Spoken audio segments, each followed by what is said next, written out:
AP రాజధాని అమరావతి విషయంలో అసలు గుట్టు విప్పేశారు చంద్రబాబు. విభజన చట్టం ప్రకారం హైదరాబాద్ను 10 ఏళ్ల పాటు ఉమ్మడి రాజధానిగా వినియోగించుకునే అవకాశం ఏపీ సర్కార్కు ఉంది.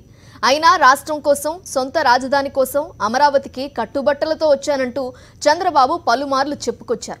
అయితే హఠాత్తుగా హైదరాబాద్ నుండి అమరావతి రావటంపై వెనుకున్న రహస్యాన్ని అనుకోకుండా బయటపెట్టారు. 2015లో ఓటుకు కోట్లు కేసు బయటకొచ్చింది. బాస్ డబ్బులు ఇవ్వమన్నాడంటూ రేవంత్ రెడ్డి చెబుతున్న వీడియో పెద్ద సంచలనమే సృష్టించింది.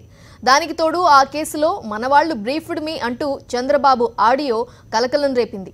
ఈ నేపథ్యంలో అప్పటికప్పుడు అమరావతికి పారిపోయి వచ్చేశారంటూ చంద్రబాబు తీరును విపక్షం విమర్శిస్తూనే ఉంది. ఇన్నాళ్లు ఈ విషయంపై మాట్లాడకపోయినా ఇవాల్టి ప్రెస్ మీట్లో అనుకోకుండా అసలు మాట చెప్పారు. రాజధాని విషయంలో కాంప్రమైజ్ అంటే రాజీ పడ్డానని మీడియాకు వెల్లడించారు.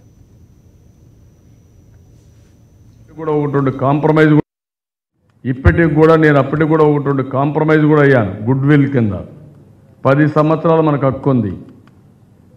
ఆఫీసులన్నీ మన దగ్గర ఉన్నాయి. 1-2 కావాలంటే అనఫిషియల్గా కూడా వదిలిపెట్టాం. ఎందుకు వదిలిపెట్టాం? మిగిలిన సమస్యల పరిష్కారం చేసి ముందుకు పోతామని. ఇప్పటికి కూడా నేను అప్పటికి కూడా ఒకటి కాంప్రమైజ్ కూడా అయ్యాను. గుడ్ విల్ కింద 10 సంవత్సరాలు మనకు హక్కు ఉంది. ఆఫీసులన్నీ మన దగ్గర ఉన్నాయి. 1-2 కావాలంటే అనఫిషియల్గా కూడా వదిలిపెట్టాం. ఎందుకు వదిలిపెట్టాం? మిగిలిన సమస్యల పరిష్కారం చేసి ముందుకు పోతామని.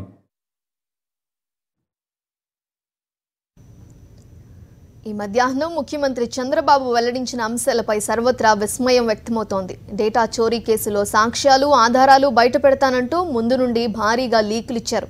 ఇక ఎల్లో మీడియా అయితే ఓ అడుగు ముందుకేసి భూమి బద్దలయ్యేలా ఏదో జరగబోతోందంటూ హడావిడి చేసింది.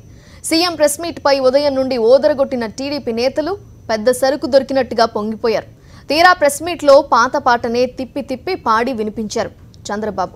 మొత్తం ప్రెస్ మీట్లో విజయసాయిరెడ్డి ఈసీకి ఇచ్చిన ఫిర్యాదును మార్చి చూపించారు.